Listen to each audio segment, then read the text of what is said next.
Assalamualaikum warahmatullahi wabarakatuh. Ila hadratin Nabil Mustafa Rasulullah sallallahu alaihi wasallam wa ala alihi wa azwajihi wa dzurriyyatihi wa qurabatihi wa ashabil kiram wa ila jami'il anbiya wal mursalin wal awliya wasyuhada wassalihin wa tabi'ina ila yaumiddin, khususun ila jami'i masyayikhihi wa mu'allif fi hadal kitab wa ila abaina wa ummatina wa azdadina wa masyayikhina wa auladina wa azwazina wa dhurriyyatina wa ahli baitina wa jami'i man tabi'ana, khususan jami'il arwah fi hadil majlis wa khairahum lahumul fatihah.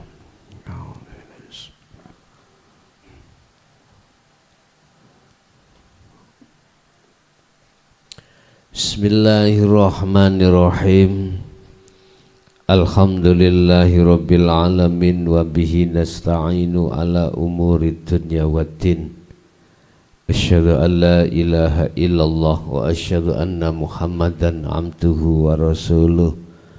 Allahumma salli wa sallim wa barik alaihi wa ala alihi wa ashabihi ajmain. Amma ba'd.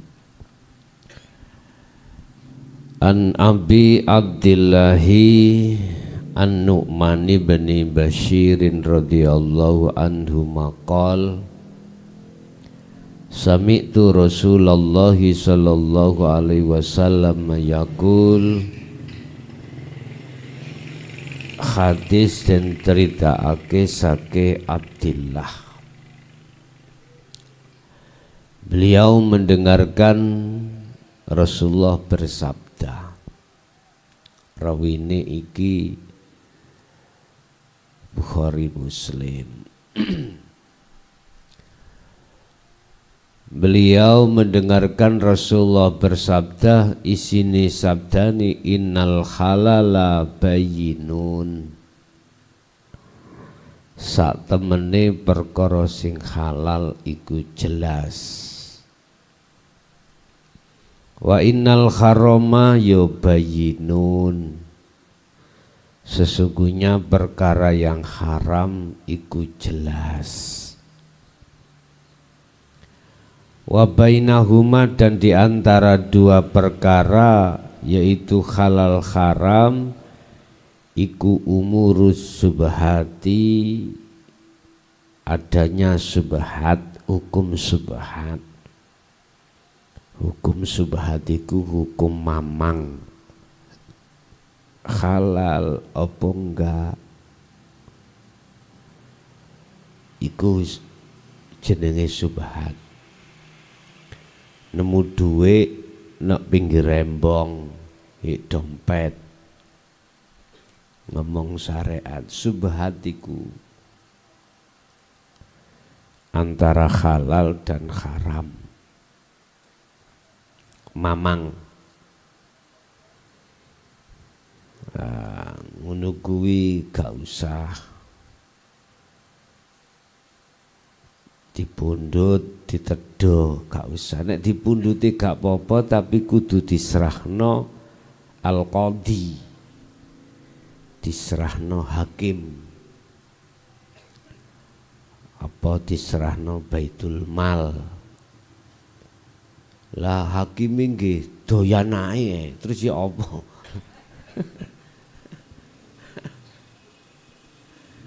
Itu ada syarat-syarat, Pak. Harus diumumkan terlebih dahulu sampai berapa hari. Kalau sekarang ngumumni ning radio, Pak, utawa nang YouTube, ya, harus diumumkan. Kalau pada waktu yang sudah ditentukan habis, maka enggak masalah. Udah.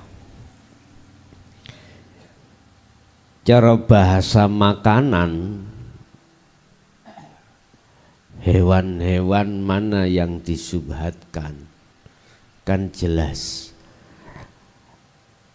Innal halala bayyinun, sesungguhnya yang halal itu jelas. Lah jenengan nemu wedhus atau menemukan ayam tonggo mlebu nang ngene karangan sampean. Lah kok malah dicekel dikurungi. Nah, iku jelas ketok haram lah. Sing subhati apa? Nggak tahu ayamnya siapa ini masuk. Lah, lantas jenengan ya harus bilang sama tetangga, yuk ayam sampai nak kelawu iki, harus begitu. Gak boleh pokoknya kalau masuk pekarangan saya, ayam saya. Ada. Wis, aku gak bahas, saya gak bahas dari sisi syariah. Karena sudah jelas syariat itu ya apa, bagaimana yang disebut halal, disebut haram. Terus bagaimana kalau kita sikapi dari sisi hakikat tentang innal halala bayyinun, sesungguhnya perkara yang halal itu jelas. Hukum halal itu berarti hukum yang tidak ada durinya, hukum yang tidak ada duri. Artinya tidak ada satu kemamangan sedikit pun terkait masalah yang dilakukan tersebut. Kan sudah dikatakan bayyinun, jelas, ya, jelas. Apa yang dihukumi halal oleh Allah dalam segi perbuatan, Anda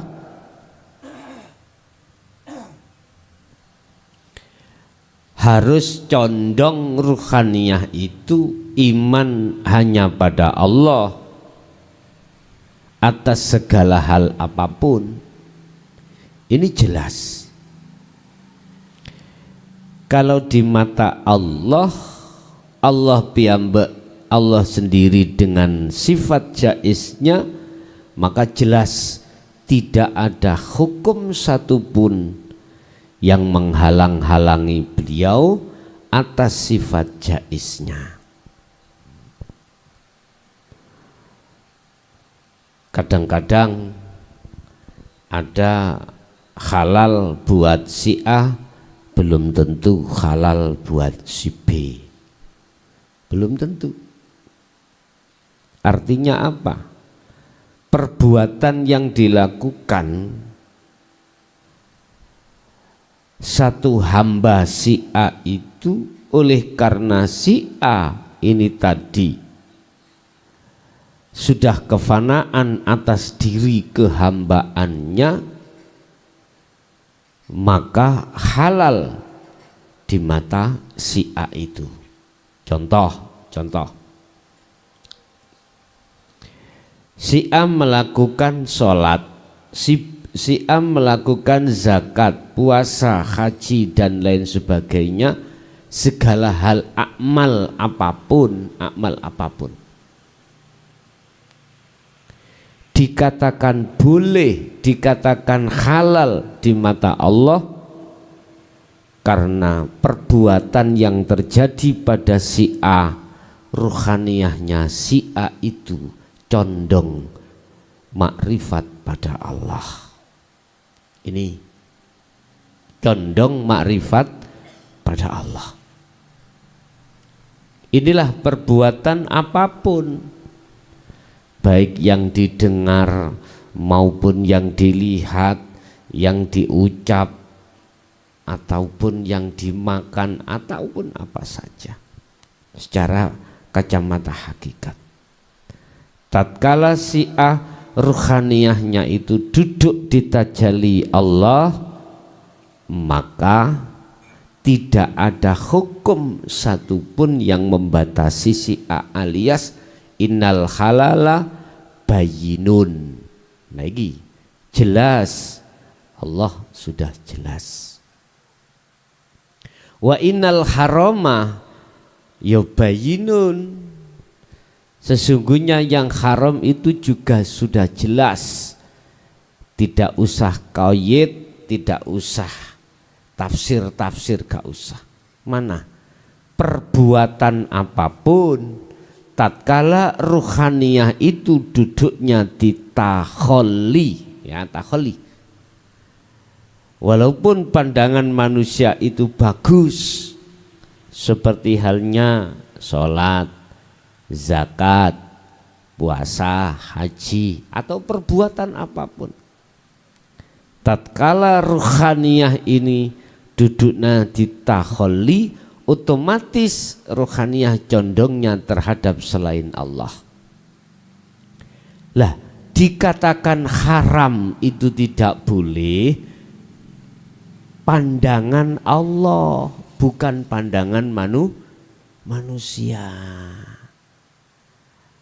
Kalau pandangan manusia berarti syariatnya. Pandangan Allah hakikatnya. Tinggal pertanyaannya, umat ini memakai berapa pandangan? Apakah hanya memakai pandangan Allah tanpa pandangan manusia? Terserah. Ataukah kedua-duanya dipakai, hablum minan nas, pandangan di mata manusia atau syariat, atau di pandangan Allah, pandangan hakikat, silahkan. Lah sing dimaksud perkara-perkara subhat iku perkara sing mamang, antara halal yoga, antara haram yoga. Apa posisi kita secara hakikat? Mohon maaf, inilah ruhaniyah ketika saat kita itu masih ada di muraqabah.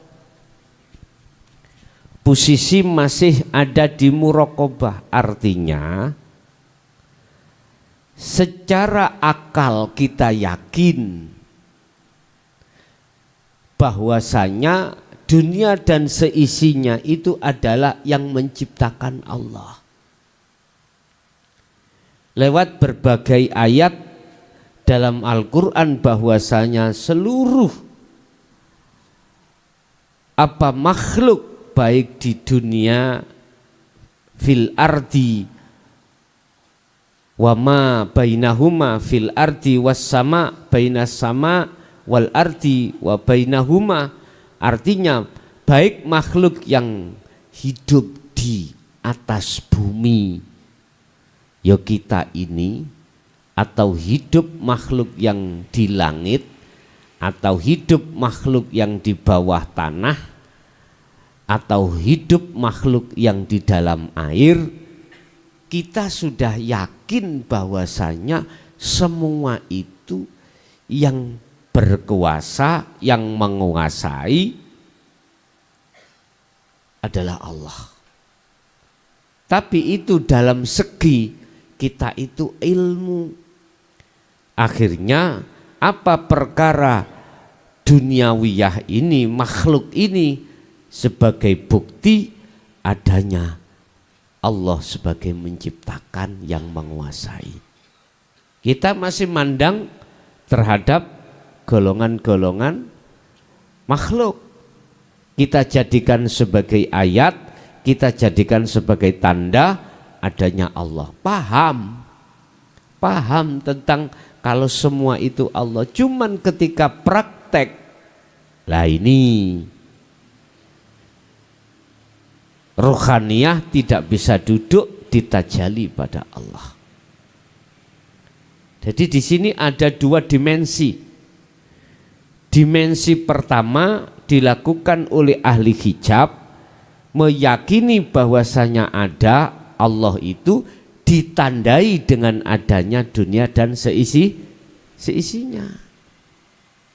Yakin kita itu semua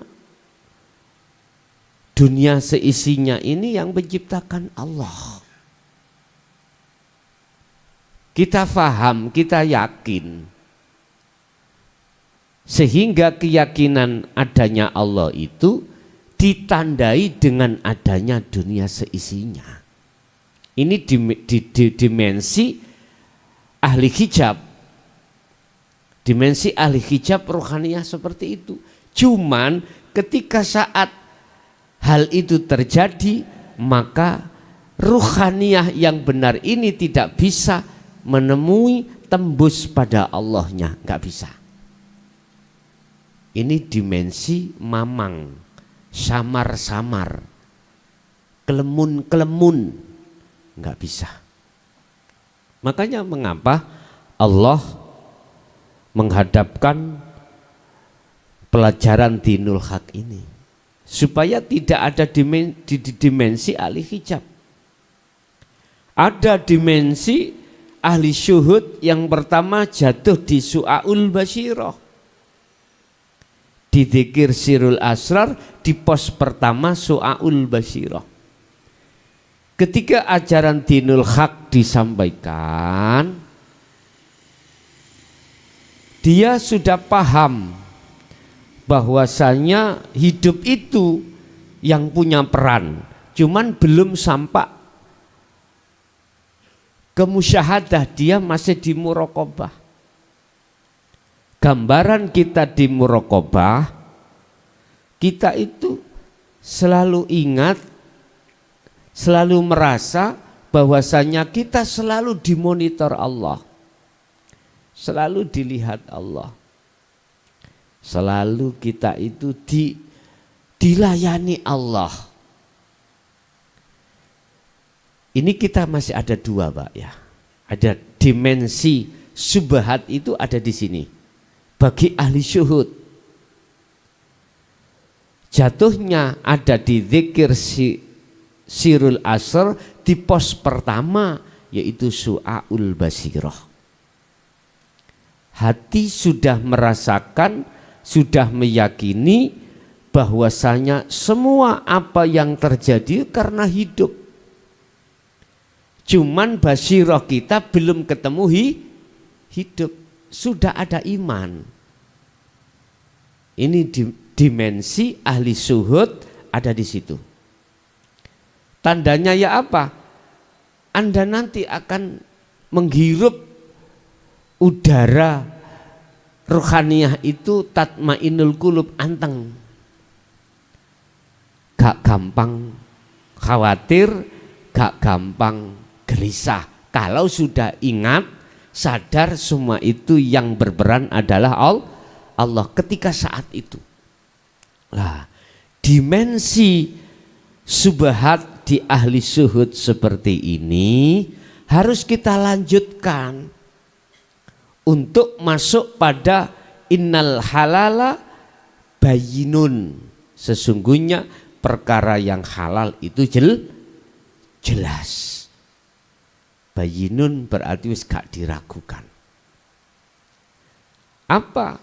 Yes, kita harus terus mengikuti zikir sirul asrar itu sampai pada pos ainul basirah. Kalau sudah pos ainul basirah yang kedua ini, Anda sudah tidak dikatakan subhat, Anda di situ dikatakan halal.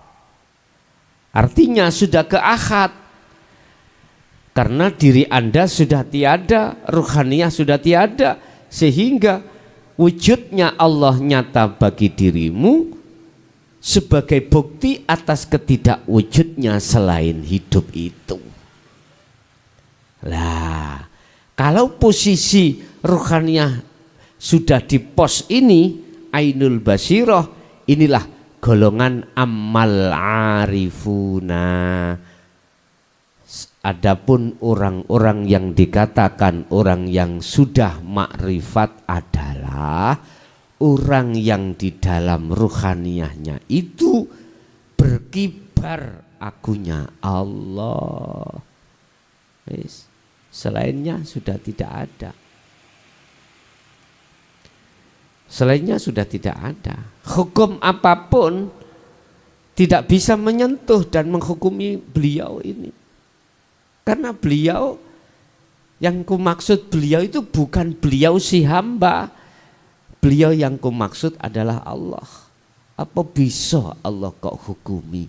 Oh gak bisa. Berarti hukum innal halala itu adalah Allah. Selalu. Karena innal harama makhluk ahli hijab. Bon. Barang siapa yang takut terhadap subhat, berarti dia telah menyelamatkan agama dan kehormatannya. Takut itu apa ya? Takut itu gak disentuh. Bahasa syariat gini, subhat ini kelihatan bukan uangnya dia, bukan uangnya si A. Si A menemukan uang, menemukan tas. Mestinya biar ini menjadi innal halala, ya diserahkan terhadap qadhi. Qadhi berarti hakim. Sopo hakime ning desa? Baitul Mal berarti takmir masjid. Sopo takmir masjid? Ya siku. Engko nanti takmir masjid itu yang mengumumkan dalam jangka waktu yang ditentukan, ini tas siapa. Tapi yo harus tahu, kodinya harus paham. Jangan disebutkan barangnya asli, jangan. Nanti kalau ada orang yang ngaku-ngaku, misalnya dompetnya warna merah. Barang siapa yang kehilangan dompet merah, isinya jangan diomongkan. Bla bla bla bla, silakan untuk ke masjid atau ke qadhi. Ada orang ngaku-ngaku, nggih dompet kula merah. Tidak boleh langsung kau berikan. Harus kau tes dulu. Kalau dia yang punya pasti tahu isinya. Gitu Pak Bu nggih. Harus ditanya. Isinya apa? Uang berapa? Tahu. Di dalamnya ada foto, ada apa? Tahu. Jadi ciri-ciri itu jangan diberitahukan semuanya, tujuannya untuk ngetes benarkah dia itu yang punya atau yang bukan. Nemu HP ya gitu sama. HP-mu merek apa? Lah. Orang kalau bukan miliknya bingung jawab Pak. Bingung. Samsung apa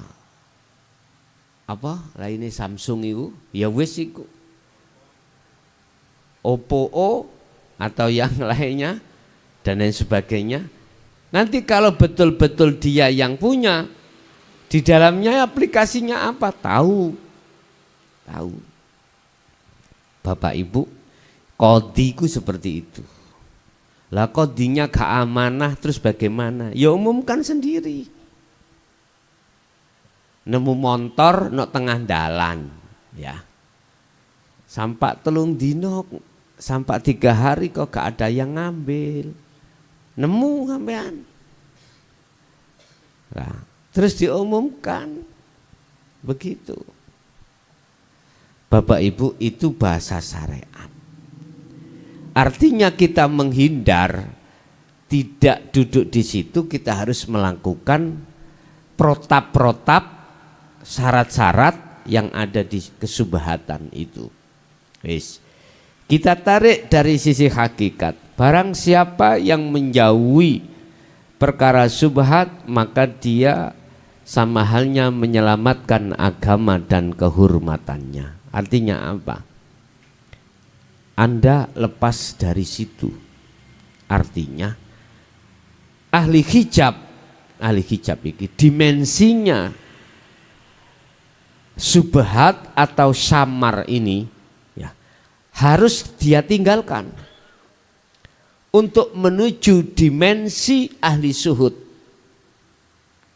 Yang tadinya ahli hijab memberikan satu keyakinan wujudnya dunia itu sebagai bukti wujudnya Allah. Yes. Kemana-mana ya seperti itu. Jadi masih belum bisa memfanakan selain Allah, justru itu akan menjadikan hijabnya hati. Harus masuk pada dimensi ahli syuhud. Ahli syuhud dimensinya harus melewati muraqabah yang terdapat di dalam zikir sirul asrar di pos pertama. Barang siapa yang menghindar dari subhat atau dimensi ahli syuhud, dia akan sampai pada musyahadah. Sama halnya dia menyelamatkan agama dan kehormatannya. Agama dan kehormatan itu tidak di mata manusia, di mata Allah. Di mata Allah. Apa kehormatan yang dimaksud? Adalah ruhaniyah kita, Pak. Untuk menyelamatkan ruhaniyah ini ketika di dunia udah habis kita ada di dimensi ahli syuhud, di muraqabah, kita harus masuk ke musyahadah. Caranya ya terus lakukan terus kholwat itu.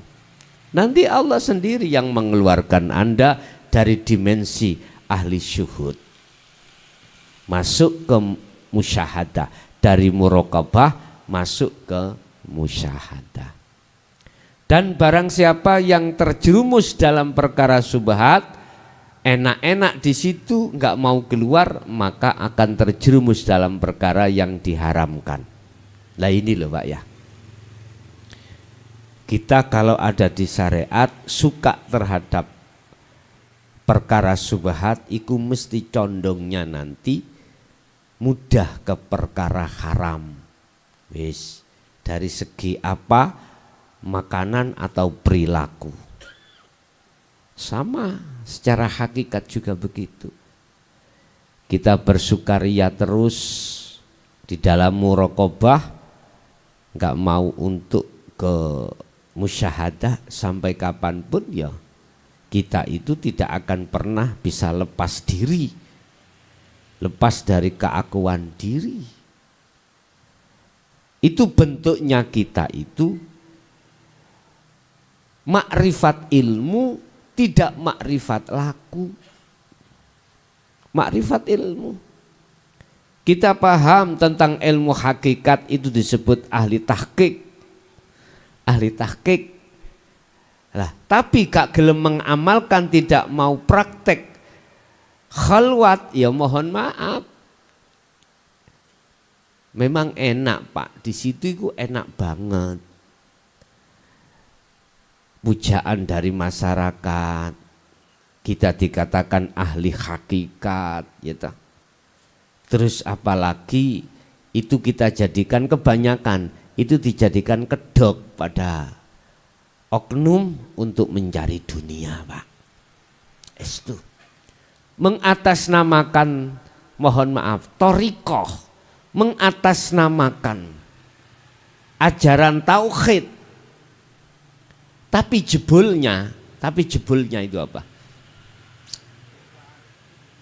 Tapi fakta di lapangan kita itu mencari kesenangan dunia. Dengan cara apa? Itu tadi, dengan cara kita itu apa? Nyerap dananya para pengikut-pengikut kita. Iya Pak. Kalau dilihat dari segi ngajinya Pak, wow, gak ngecap. Apa gak ngecap itu? gak nyacat saya menjurus terhadap ketauhidan pada Allah. Tetapi untuk mempraktekkan isi daripada ilmu itu tidak diterapkan, Pak. Karena tidak makrifat laku, makrifat ilmu. Akhirnya gimana? Ujung-ujungnya kita sebagai umat diperas dari segi materi atau non materi. Materi usaha-usaha kita, apalagi kita termasuk orang kaya, pasti didekati jenengan, dipi. Nanti kalau Anda sudah kere, wes gak direken Anda, gak direken niku Anda gimana? Gak dihiraukan Anda. Cari yang lain, yang lain. Sing penting sapa sing danane gede, ya iku wis dibolo, dipi kaya barokah. Raimu ngono. Tidak, Pak, mohon maaf. Ini akibat daripada kita makrifat ilmu. Iya, makrifat ilmu. Bahayanya ada di situ. Berarti kita bersukaria dengan syubhat di dalam dimensi muraqabah. Ini bahaya, Pak. Kadung sukaria di situ. Bapak Ibu hadirin jamaah rahimakumullah, lebih bahaya ini daripada ahli hijab. Ahli hijab maklum dia nggak ngerti ilmunya. Kalau ini, nah, cara umpama masuk neraka, iku dadi intip. Tahu dadi intip ya?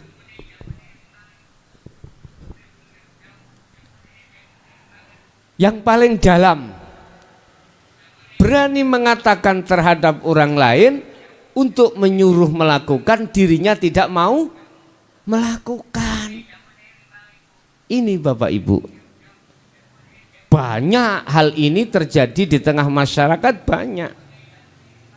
Cirinya hanya itu. Apa yang dibahas, apa yang disampaikan seakan-akan itu larinya untuk menuju dan bertemu Allah dalam kemakrifatan. Tapi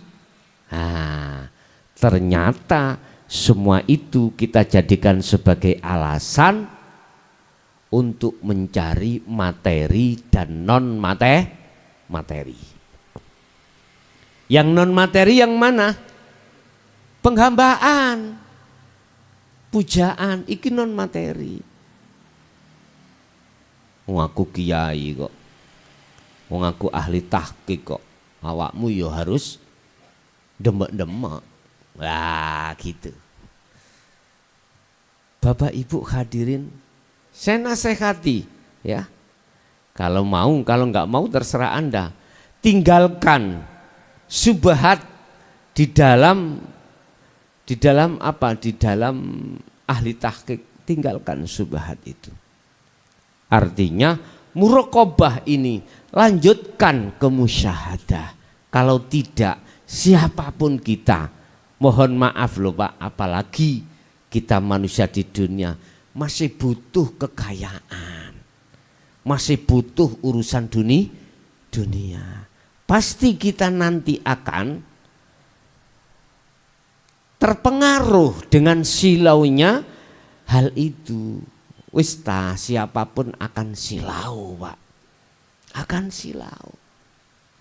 Ingat bahwasanya Rasulullah pernah mengatakan, aku tidak akan pernah bisa bebas dan membebaskan diriku dari nafsu dalam diriku sendiri manakala tidak ditolong oleh Allah. Lah Allah menolong itu ya tidak angger orang yang ditolong Bapak Ibu. Ada yang dipilih. Siapa yang dipilih itu? Yang ditolong. Merekalah yang selalu senantiasa ruhaniyahnya itu condong hanya pada Allah lewat zikir tersebut. Bapak Ibu hadirin jamaah rahimakumullah, yang menjadi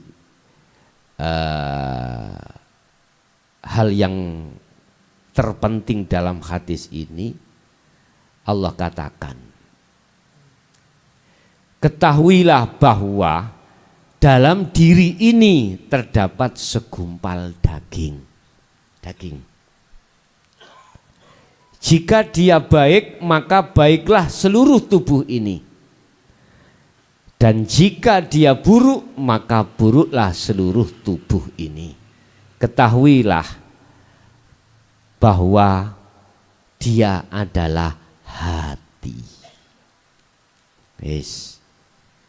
Ini apa pandangan syariat dengan pandangan hakikat tidak sama, Bapak Ibu. Ala inna fil jasadi mudghatan. Jadi sesungguhnya ketahuilah dalam diri ini ada satu segumpal daging. Manakala daging itu baik, baiklah seluruh jasad.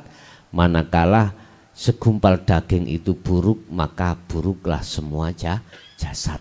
Ini yang bagaimana? Wahuwa al-qalbu, yang dimaksud adalah hati.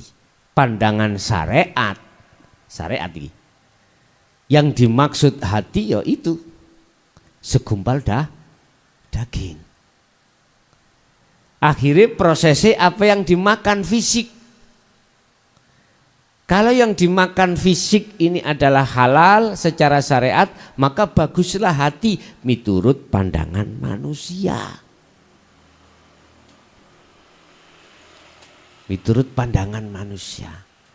Manakala yang dipangan, yang dimakan ini adalah perkara haram, subhat bahkan haram, maka rusaklah jasad ini. Inilah mengapa ketika habis beat kami menekankan terkait masalah makanan yang diharamkan, minuman yang diharamkan itu Anda hindari. Itu karena ada kaitannya dengan hukum syariah. Tapi ketahuilah bukan itu maksud sebenarnya. Berhubung jasmani Anda masih ada, maka sedikit banyaknya harus dijaga perkara yang diharamkan miturut hukum syariat. Wis. Pandangan hakikat yang dimaksud kolbun itu apa?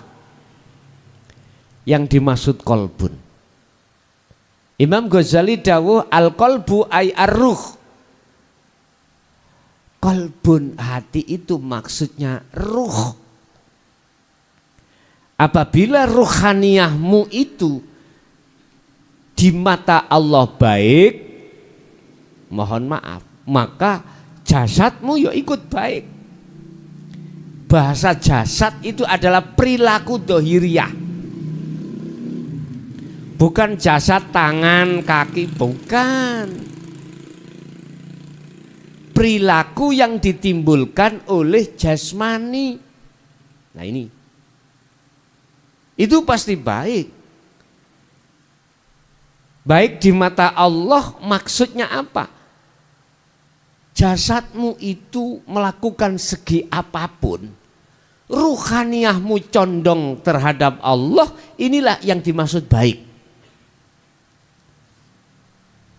Ketika, mohon maaf, jasad kita menghadapi persoalan yang rumit, yang menggelisahkan, yang menyusahkan, berhubung ruhaniyahmu baik di mata Allah, baik berarti ruhaniyahmu itu condong pada Allah. Otomatis apa yang dirasa dalam jasadmu itu enteng.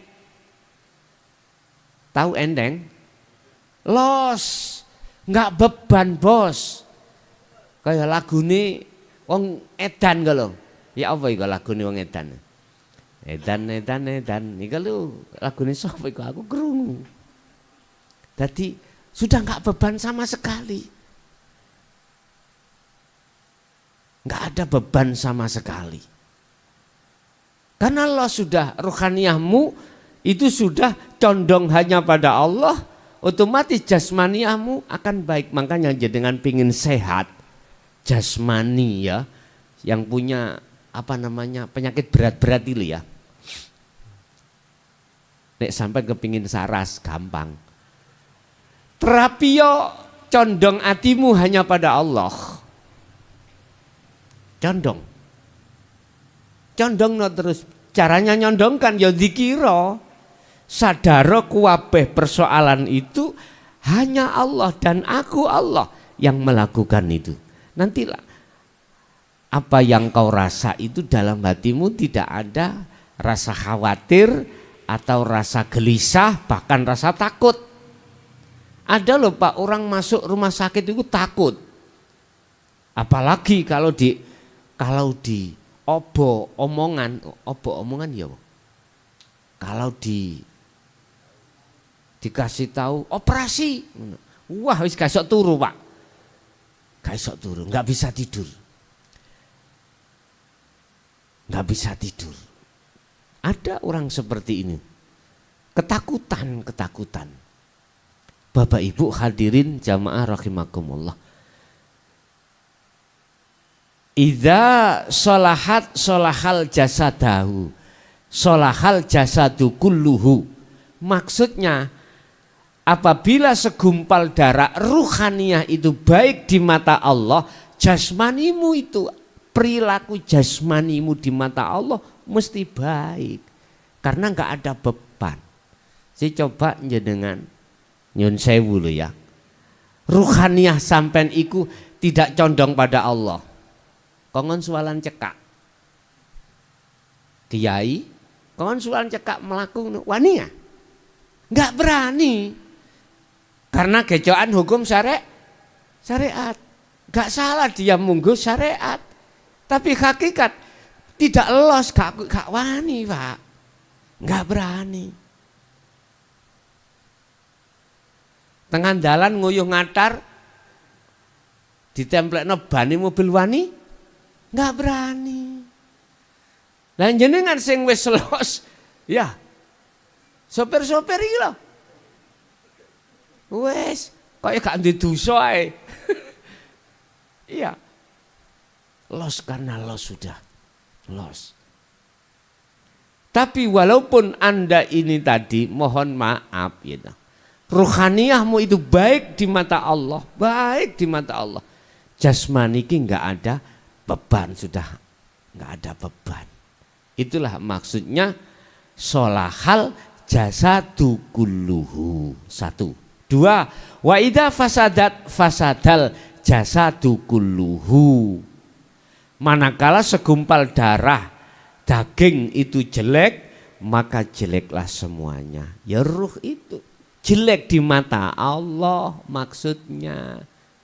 Kitalah ahli hijab. Kalau ahli hijab beban Pak. Kalau kita punya status itu beban. Lho nggih, beban sekali. Mboten saged los, tidak bisa los. Karena apa? Rohaniyah kita itu masih jelek di mata Allah. Nah terus bagaimana caranya rohaniyah kita itu baik di mata Allah, segumpal daging ruh itu baik di mata Allah. Sering saya katakan Jaya Baru itu setiap tahun di bulan Ramadan selalu memberikan pondasi dasar dinul haq. Lah ini ikuti, kalau tidak bisa mengikuti karena waktu, tidak bisa datang karena waktu atau tempat, kan bisa belajar lewat di channel kami Ponpes Jaya Baru. Di situ nanti saya layani tanya jawab. Ada yang kurang paham, kalau saya pas itu keadaan senggang pasti langsung saya bisa jawab, baik telepon maupun WA. Jikalau jasmani saya itu masih sibuk, ya mungkin tanyanya pagi jawabnya malam. Bersabarlah kau, ya bersabarlah. Estu sabaro. Aja muring-muring kok gak dijawab-jawab. Iki wis online kok gak jawab-jawab. Nguni ku Pak, mohon maaf saya jawab mulai bawah. Ngapunten lho ya. Sistem kula jawab WA jenengan itu. Katakanlah WA numpuk sudah 500 ya. Yang saya jawab yang paling bawah dulu. Karena datangnya yang paling bawah. Tak jawab baru munjuk terus munggah.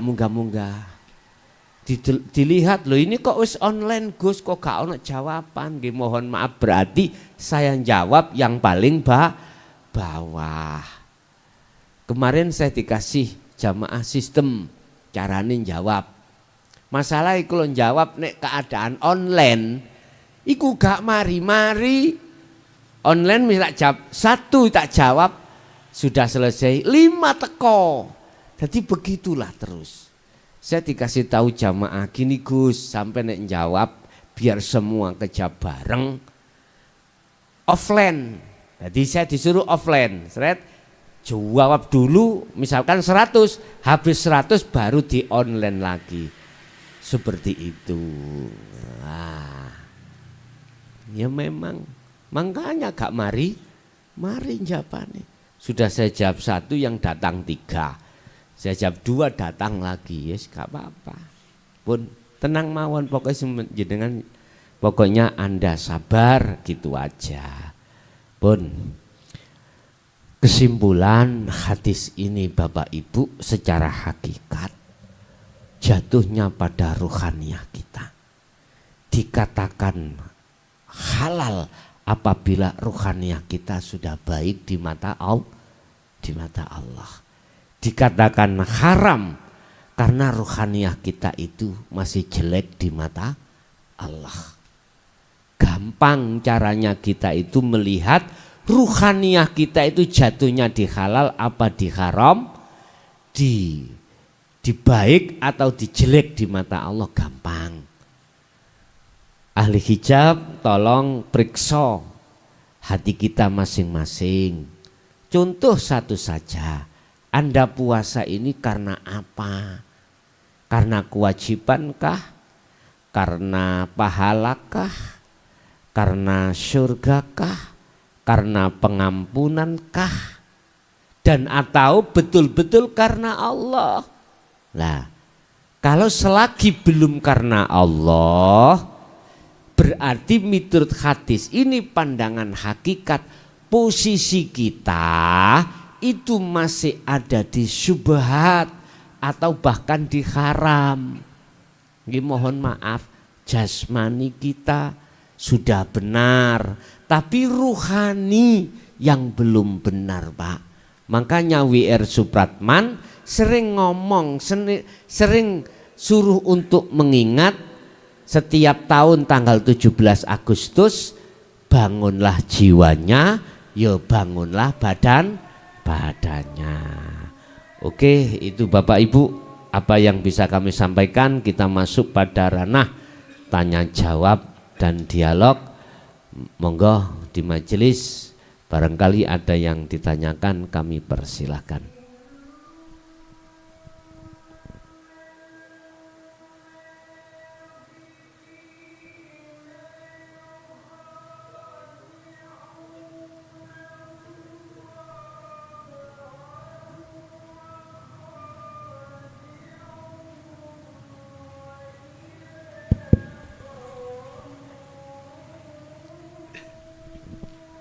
Assalamualaikum Gus. Waalaikumsalam. Sebenarnya rentetan sebelumnya banyak kejadian kepada diri saya. Yang saya mau tanyakan ini yang terakhir saja. Malam pripun Gus? Terkait dengan ya kejadian yang pada apa yang saya alami Gus. Ya. Malam tadi ya. Saya waktu sholat yaitu mulai sholat tarwih itu rasanya itu saya memang Allah. Saya tegak lurus tapi enggak berupa apa? Enggak berupa jasad, tapi berupa cahaya putih. Ya. Terus belakang ini malaikat-malaikat saya. Bahwa saya Allah. Memang saya benar-benar Allah. Gimana itu Gus? Repot mau penjelasannya. Terima kasih. Ketika saat ruhaniyah itu di titik musyahadah, dan di situ yang kami sebut sebagai kekasih Allah. Dan kekasih Allah itu ada yang masih diikuti kasyaf, ada yang tidak. Laksana seseorang yang tidur, ada yang tidur kita itu bermimpi, akhirnya ketika mimpi bisa melihat apa yang ditemukan. Tapi yang kumaksud kekasih Allah ini, dia tidak merasa keakuannya hamba yang melihat, tapi keakuan Allah. Satu, dua. Ada kekasih Allah itu yang tidak disertai oleh Allah di dalam kasyaf. Laksana seorang tidur tidak bermimpi, jadi tidak melihat apa-apa, tidak melihat apa-apa. Jadi saya katakan itu sudah benar, itu sudah benar. Artinya dikatakan kekasih Allah adalah keakuan dirinya itu sudah tidak ada lagi, sehingga yang muncul dalam diri adalah keakuan Allah, sekalipun itu melihat sesuatu yang disebut para malaikat rupa cahaya tadi. Iku berarti kekasih Allah di musyahadah, tetapi kasafnya iku isik ngiting.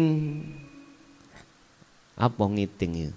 Ikut, hati mengikuti. Jadi kekasih Allah ada yang karomah, ada yang tidak. Seperti kekasih Allah dalam hal Rasulullah, dalam hal para utusan Allah disebut mukjizat.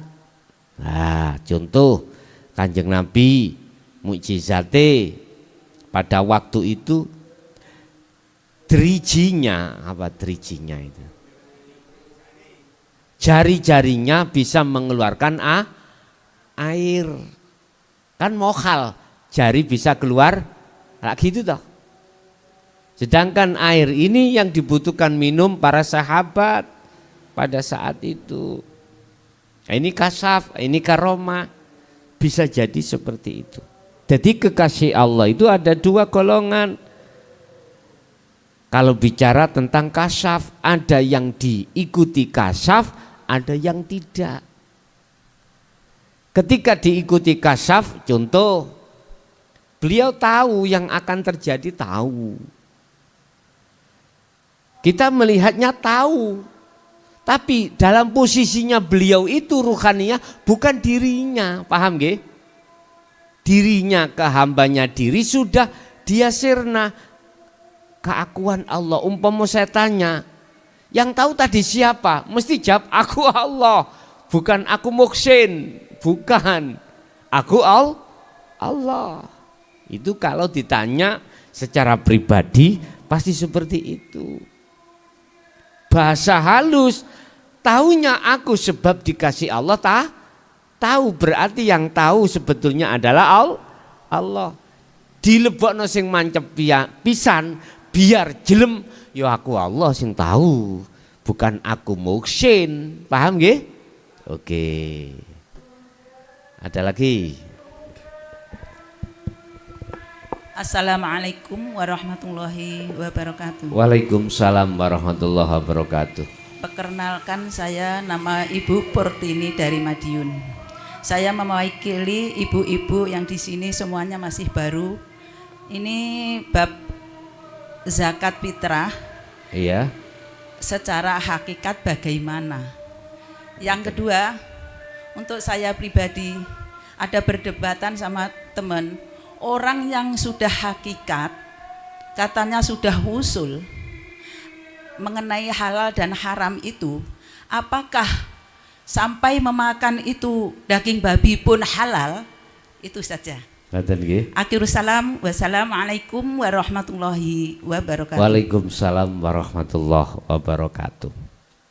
Tentang zakat fitrah diterangkan di dalam satu hadis, zakat fitrah itu pembukaan mulai dari masuknya bulan Ramadan sampai ditutupnya sebelum, mohon maaf, khotib khutbah Idul Fitri selesai.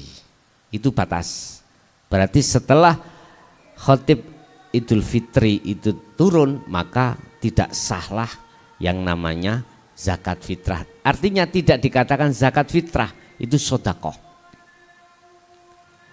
Lah terus apa fungsinya zakat fitrah secara syariat? Untuk membersihkan seluruh apa kesalahan-kesalahan ketika saat kita itu setahun atau 2 tahun sebelum Ramadan ini. Sarengat, ya dah? Syariat ya. Jadi puasa itu tidak akan sah di mata Allah secara syariat manakala tidak ditutup zakat fitrah. Oke. Iku sarengat, memang betul. Tapi hakikat zakat fitrah adalah melepaskan keakuan makhluk di dalam dirimu atas segala-galanya. Ini enggak ada hubungannya dengan materi, enggak ada. Wong ruhaniyah berarti perilaku iman. Iman kita kalau masih di titik selain Allah yang bisa memberikan manfaat atau mudarat, maka hakikatnya kita belum bersuci, belum berzakat fitrah. Lah, kalau iman itu sudah masuk pada hanya Allah, iyyaka na'budu, hanya Allah yang dimaksud di sini adalah bukan sebuah nama. Hidup yang dimaksud bukan sebuah sifat, maka disitulah Bapak Ibu hakikatnya zakat fitrah. Satu. Yang kedua, masalah ruhaniyah yang sudah wusul terhadap Allah, sudah ngaku-ngaku wusul, terus makan barang yang haram, yaitu babi. Bagaimana itu? Saya bertanya terlebih dulu. Sebab ada kalimah yang mengatakan yang disebut orang yang sudah wusul adalah orang itu tidak pernah ngaku wusul. Nah, kalau dia ngaku wusul, mohon maaf, wong hamba kok ngaku wusul, ya nggak bisa lah. Tanya dulu. Sebab kalau yang dikatakan wusul, hambanya kan wis boten enten toh Pak Bu? Tidak ada toh? Tidak ada. Bagaimana mungkin hamba yang tidak ada itu bisa berbuat? Enggak mungkin toh? Sesuatu yang tidak ada enggak mungkin bisa berbuat.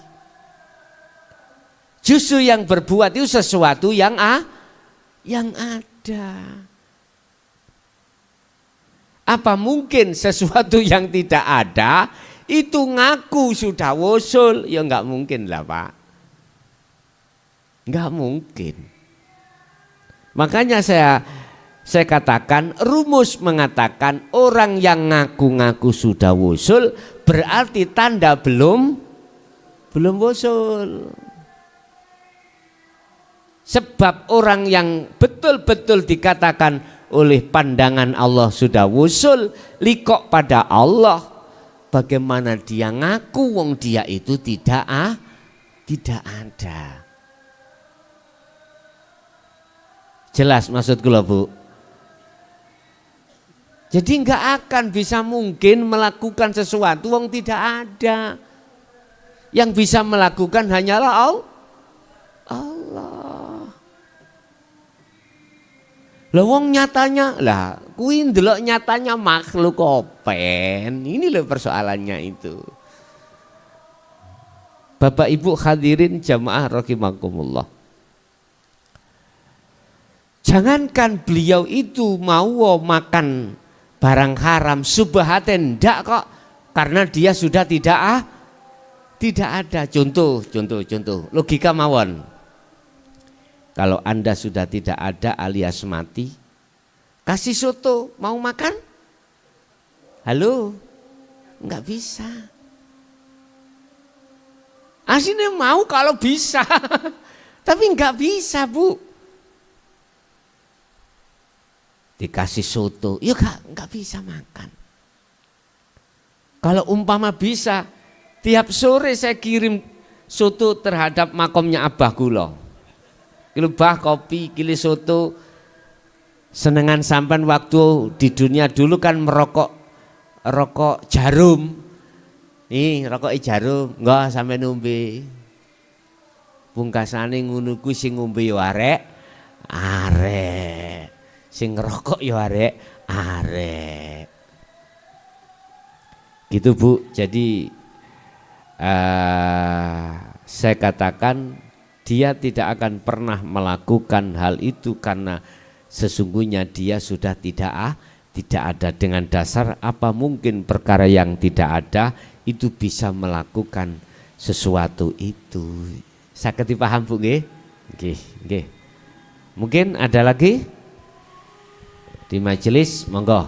Assalamualaikum warahmatullahi wabarakatuh. Waalaikumsalam warahmatullahi wabarakatuh. Tanya Gus, tadi saya di dalam kholwat terlihat 2 batu nisan, tapi tidak di dalam makam. Niku nopo maksudnya?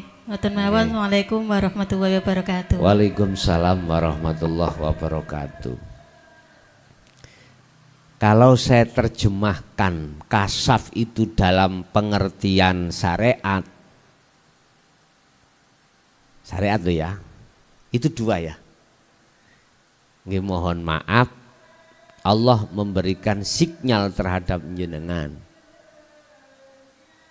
Dan batu nisan itu batu jenengan piyambek. 1 syariat. Jadi besok sampean gak ngerepotno sing urip ya. Mulai sakniki siapno batu nisan untuk sendiri ditulis.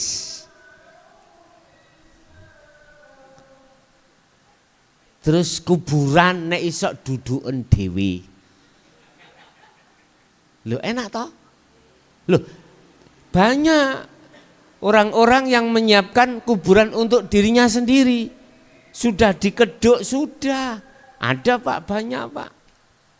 Tapi yo gak mungkin di kuburan umum. Ya mboten boleh, harus di pekarangan sendiri. Enggak apa-apa, siapkan. Besok tetangga, saudara enak gak melok duduk, gak adik nulisi. Tanggale nek sampean pingin tahu, ya tulis sendiri. Tahunnya kapan sak minta jenengan. Sak minta. Iki syariat ya, niku kasaf tak takwil di dalam syariat. Wis. Batu nisan nak tetenger toh Bu ya. Tetenger. Sekarang tetandanya wujudnya Allah di mana? Ya kematianmu. Bukan kematian syariat maksudku, kematian keakuan. Tatkala kematian keakuan itu sudah muncul dalam dirimu, hamba ingsun dirimu dan hamba makhluk selain dirimu, ini 2. Berarti ingsun dirinya hamba makhluk dan selain makhluk selain Anda. Berarti nek saya naikkan takwil ini secara mutasabihat, cedak, dekat sudah kemakrifatan. Artinya itu tetanda, dikatakan tetanda kau itu bisa sampai pada Allah, ya akumu itu harus dimatikan. Kemarin sudah saya katakan kok. Kalau kau ingin cepat sampai pada Allah, kewujudan Allah, kuncinya hanya satu. Kau kan sudah muraqabah, sudah, karena ilmu itu sudah disampaikan sehingga keyakinan dalam hatimu lewat sirul asar sudah berkembang, sudah berjalan, tinggal lepaskan akumu. Lah, dirimu lepaskan, baru di situ. Berarti batu nisan tetanda ini harus sampean matikan. Gampang toh? Jadi terserah. Sampean pateni dhisik aku nih hamba merasa dirimu, yakin keyakinan akumu hamba, leburkan dulu, ataukah langsung akunya Allah sampean hadirkan. Langsung akunya Allah sampean hadirkan, otomatis iman yang ada dalam dirimu sudah tidak dirimu, karena dirimu sudah tiada. Paham Bu nggih? Batu nisan yaitu matikanlah keakuan makhluk, pertama dirimu dan makhluk selain dirimu. Nggih, ada lagi? Kalau enggak ada, kita masuk ke seluler. Silakan yang di jalur seluler 082121295309. Monggo menawi yang bertanya kami persilahkan.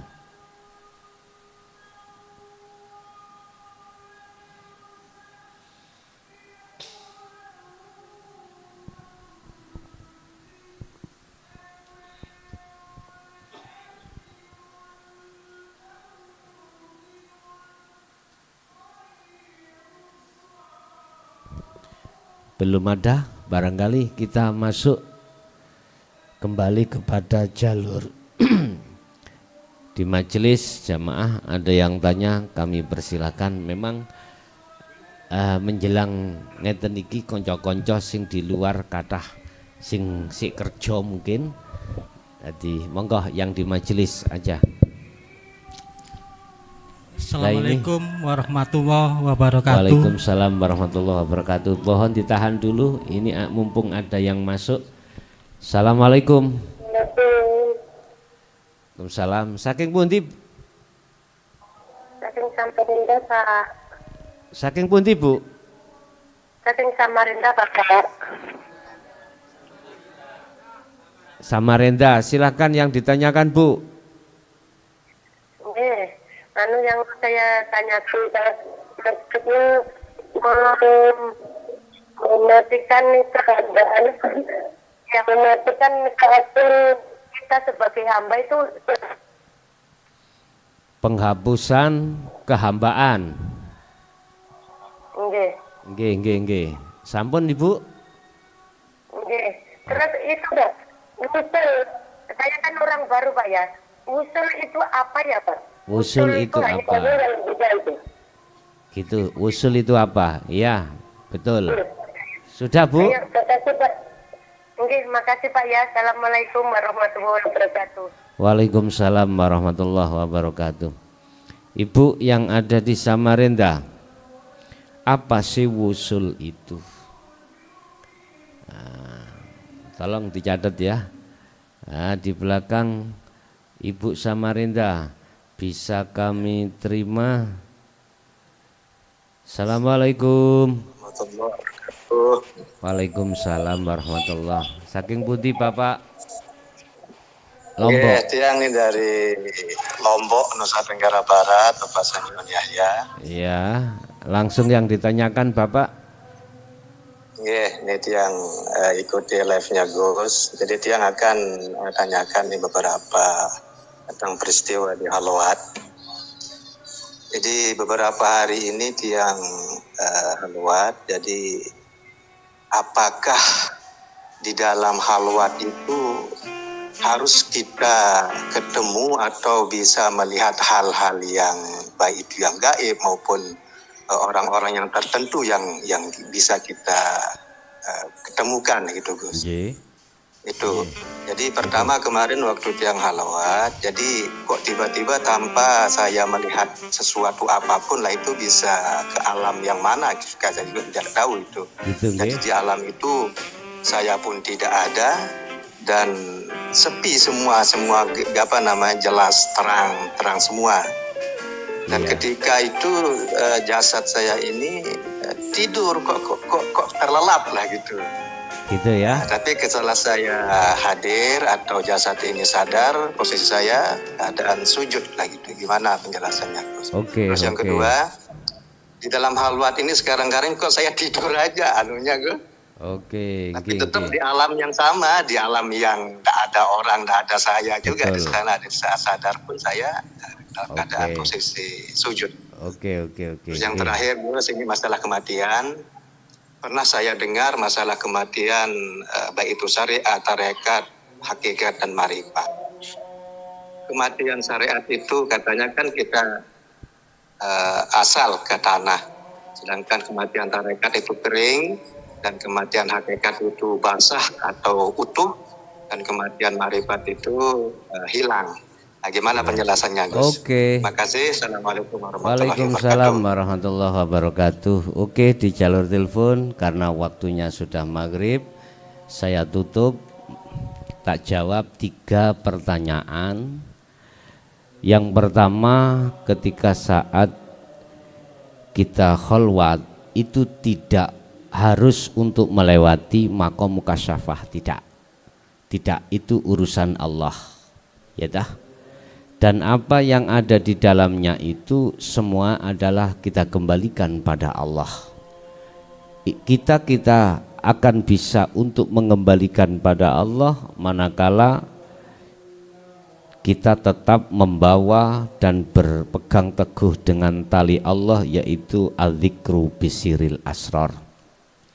Lah terus ketika saat di dalam alam itu, apa yang harus kita lakukan? Tetap Pak ya, jenengan terus ikuti dzikir sirul asrar seperti air mengalir. Ikuti aja Pak, ikuti aja. Tentang kematian ya, kematian secara syariat pasti mengatakan kematian itu jasmani. Tapi secara hakikat kematian itu adalah rohani. Walaupun jasmani belum mati, ini kita banyak di antara golongan kita yang sudah mati. Ruhaniyahnya, tanda kalau ruhaniyah kita mati, khatamallahu ala qulubihim wa ala sam'ihim. Ruhaniyah kita itu terhijabi oleh selain Allah itu berarti ruhaniyah yang mati. Terus untuk pertanyaan yang nomor 2 dari ibu tadi tentang khalwat itu apa? Kok khalwat? Wusul itu apa? Wusul itu ruhaniyah sudah sampai pada Allah Bu. Wa inna ilaihi rajiun, sudah sampai pada Allah. Monggo sing makan langsung makan mawon pun maghrib nasinya. Lah terus sebelum kewusulan itu terjadi yang namanya penafian atau pemfanaan selain daripada Allah.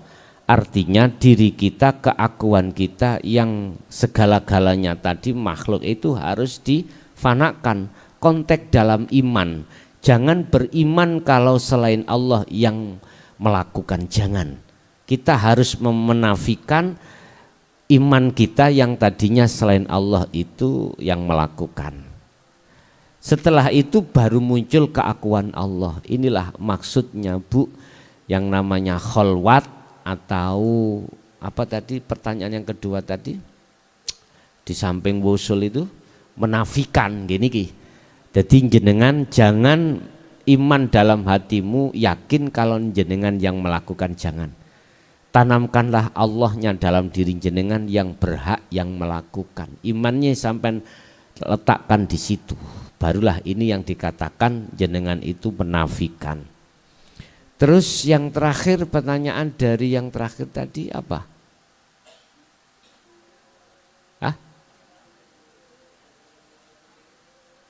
sujud. Ini yang dari sujud di alam lain. Oh, ngatan. Gini, Pak. Ketika jenengan sujud ada di alam lain, itu kantun melihat, tinggal melihat keakuan jenengan masih ada Anda. Kalau keakuan jenengan masih ada, berarti Anda itu di tempat muraqabah, masih di su'aul basirah, belum di ainul basirah. Udah, gak ada tadi ya, sudah habis ya. Oke, matur suwun, terima kasih semua yang sudah bergabung. Oleh karena waktu kita terbatas, Bapak yang bertanya di jalur telepon, mohon maaf, dan kita masuk pada penyudahan semua apa yang telah disampaikan, menjadikan satu ilmu yang bermanfaat bagi kita dan anak putu kita, khususnya seluruh umat. Lahumul Fatihah.